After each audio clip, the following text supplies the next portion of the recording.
Hi everyone. Hi, this is Susan Alexander, orthopedic surgeon and founder of The Funky Professor. In this week's live session, I wanted to talk to you about a post that I put up today, and it was called Get a Habit. Now, this may seem a rather odd thing to post about, but I think it's quite a useful topic to talk about, particularly if you are at the stage where you are starting a new course, you're starting university. Habits are so important and they are part of your behavior. Now, a habit is a behavior that you have repeated enough times so that it becomes automatic. And we use habits in all sorts of things in our life. Now, as an orthopedic surgeon, I'm a shoulder surgeon, and I do a lot of arthroscopy. And arthroscopy is where you make tiny cuts in the shoulder, approximately a centimeter big, and you introduce cameras inside the joint. And then you can repair structures within the joint. You can repair tendons or ligaments. And in order to secure them in place, you have to tie a knot and throw it down inside the cannula. So when I first started doing this, it was all a bit of the knots were going everywhere. I was getting into a bit of a mess, and it was all sutures were going everywhere. And I decided, well, that wasn't good enough for me. I wanted to be good at this, and I wanted to get good at this. So what I did is I took the sutures home with me, and I started throwing knots in everywhere I could. So I would tie knots. Hello there, somebody's some knots around table legs. If you went around my house, there'd be like lots of string hanging off various objects with knots tied, because I was determined that I wanted to get good at tying knots. And it became a habit because I was just throwing them down and I didn't have to think about them so much. So I could spend more of my focus and attention on figuring out what it was I was trying to achieve in the shoulder. So that's a small example of a practical skill that I decided to make a habit. But I recently read a book that I found super interesting, and I'm going to show it and share it with you. I'm sorry, it's going to be backwards there, but it's Atomic Habits by James Clear. And in that book, I'm going to summarize the first couple of chapters. What he said is that habits and behavior become part of your identity. So that's something that I hadn't really thought about before, because he makes the point that in order to change or to be motivated to change behavior, you can set yourself a goal, and for a short period, you can achieve that goal. But to stick to that goal long term, for life, you needed to make it part of your identity. So one of the examples is that if you want to get fit, for example, you may decide, okay, well, I'm going to get fit and I'm going to run a marathon. That's your goal, to run the marathon. So the goal shifts from becoming fit to just running the marathon. So you decide to run every day, you train every day. But what happens once you achieve the goal of the marathon? Do you then stop running because you've achieved the goal? And so rather than thinking about it as achieving a single thing, if you say to yourself, your brain says to myself, I am an athlete, or I am a runner because I'm doing this every day, even at the end of achieving the marathon goal, you will still keep doing it because this is now part of your identity. And you can use this on lots of different levels, on lots of different tasks, such as from big things like learning how to do arthroscopic surgery to a more basic daily level. I'd like to give you another example of identity. So I am naturally, or this is what I used to tell myself, I am naturally not a morning person. Anybody who knows you, particularly my parents, will say that when I was a teenager, I was not a morning person. I would stay up all night and I would study all night. Hello, Rahul, but I would not necessarily get up in the morning. So that was fine when it was just me, because I could manage my own time and I was able to obviously get up for work in the morning. Being a surgeon, we start early. But then when I had children, that whole thing changed. The morning routine changed. And in my house, it was chaos in the morning because not only did I have to get myself up, but I had to get the children up. And so then I had to get the kids up, I had to have a shower, had to make sure that they got dressed, that their homework was ready, and they had their shoes on, they had their uniform on, and I was shouting at them, and they were getting frustrated, and there was all this shouting and chaos in the morning. And then I'd drop them off to school at the last minute, they'd throw them out of the car and say, right, you're at school. And then I just felt awful because I'd see their tiny little faces looking at me going, you've just been shouting at me all morning, mummy. And I'd go to work thinking, oh, I've just been a terrible mum. I've just been shouting at them. And I thought, gosh, something's got to change.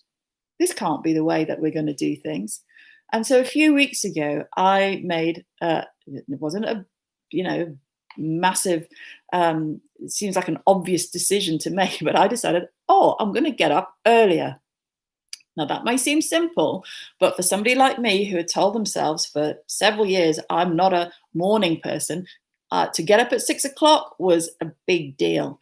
But that's what I did. So I started to get up at 6 o'clock and have a cup of green tea, not coffee, and do 20 minutes of yoga so that I was in a calmer place, and then wake the kids up, then get them ready for school. And things changed. It was much calmer. I'm not saying by any means it was perfect, but everything was a lot calmer. The kids were happier. I was able to spend a bit of time with them. We even got time to play a game, and we even got time to read a book together, and they'd go to school nicely. Now, I'm not suggesting by any stretch of the imagination that I am the world's best mum, but what I'm saying is that my goal for doing this was not to just improve my morning routine. The reason why I was doing this is because I wanted to be a better mum. And by being that as my goal, my identity of I want to be a better mum and spend time with my kids helped me change my habit. So you may think, well, what's this got to do with me? Well, if you are at the start of university, or if you're starting a course, this is a great time for you to start thinking about what habits you need to change. One of the things that I also do, just to give you one more example, is when I go to sleep at night, I often get distracted because if I have my phone with me, I will look at my phone and I will just check any messages. But of course, that means my brain is suddenly bing, awake and I'm distracted. So I thought, well, I'm not going to look at my phone. But then every time I go to sleep, I set my alarm. So then I'm looking at my phone, my brain, I just have a little check of a message, and I look at the message, and then before you know it, 20 minutes is gone because I'm distracted. The other night, I happened to come across a little video of Princess Jasmine from the Disney film Aladdin, and there was a little clip that said, "How dare you?" And I thought, oh, that's brilliant, because that's exactly how I felt when somebody told me that I couldn't become an orthopedic surgeon. I thought, well, how dare you? I'm going to do it anyway. And so that then sent me off down a whole track of, right, well, I've got to get this post out, and how am I going to make the post and make it look good? And look, I had a great time doing it, but 45 minutes later, when I was supposed to be asleep, I was still playing on my phone. So what I decided to do to change a habit to get better sleep is to set my alarm before I go upstairs so that I don't look at my phone. I don't get distracted. It's only been 3 days and I'll let you know how it goes.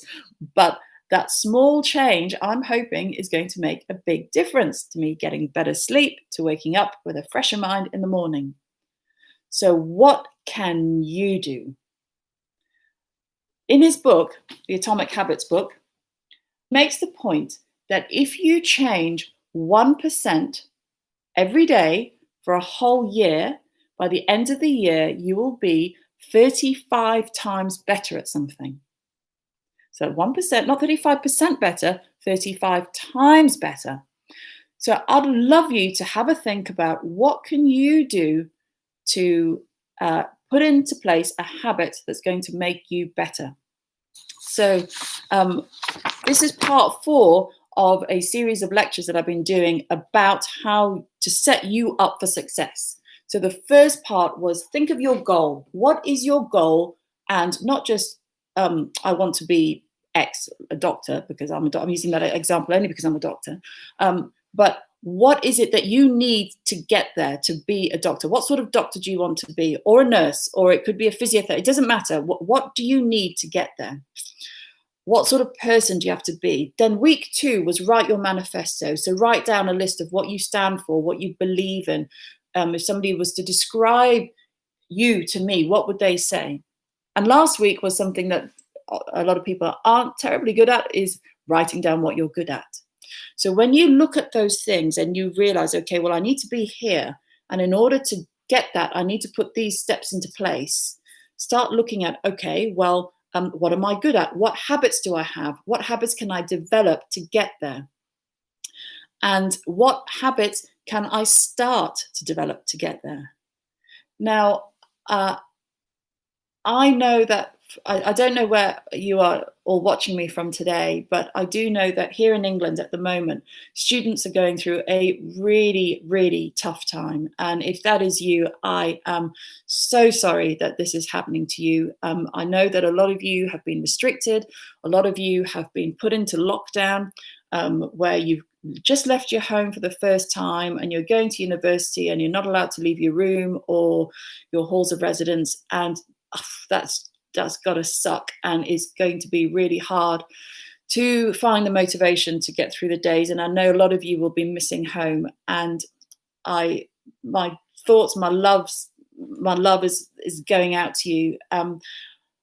But look, there are things you can do. You can start to use this time to think, well, how am I going to get through the next 2 or 3 years? And you can start to put into place processes, then start to set up habits that are going to take you through the next few years. And this will not last forever.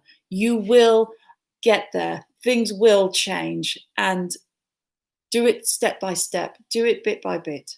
Write your goal. Write what you stand for. Write what you believe in. And today, start to think of small habits that you can change, because you are great.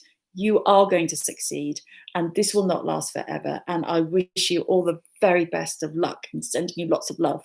Thank you for watching. Hello to Rahul, Rakesh, and Medicos Live. Thank you so much for sending me messages.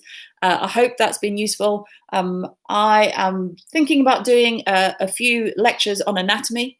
If that is going to be of use to you, please get in touch with me. It's Susan at thefunkyprofessor.com. Next week, I think what I'll start with is talking about language of anatomy. If that's going to be helpful, please get in touch with me, and I'll set that up. But for now, have a fantastic week. Bye.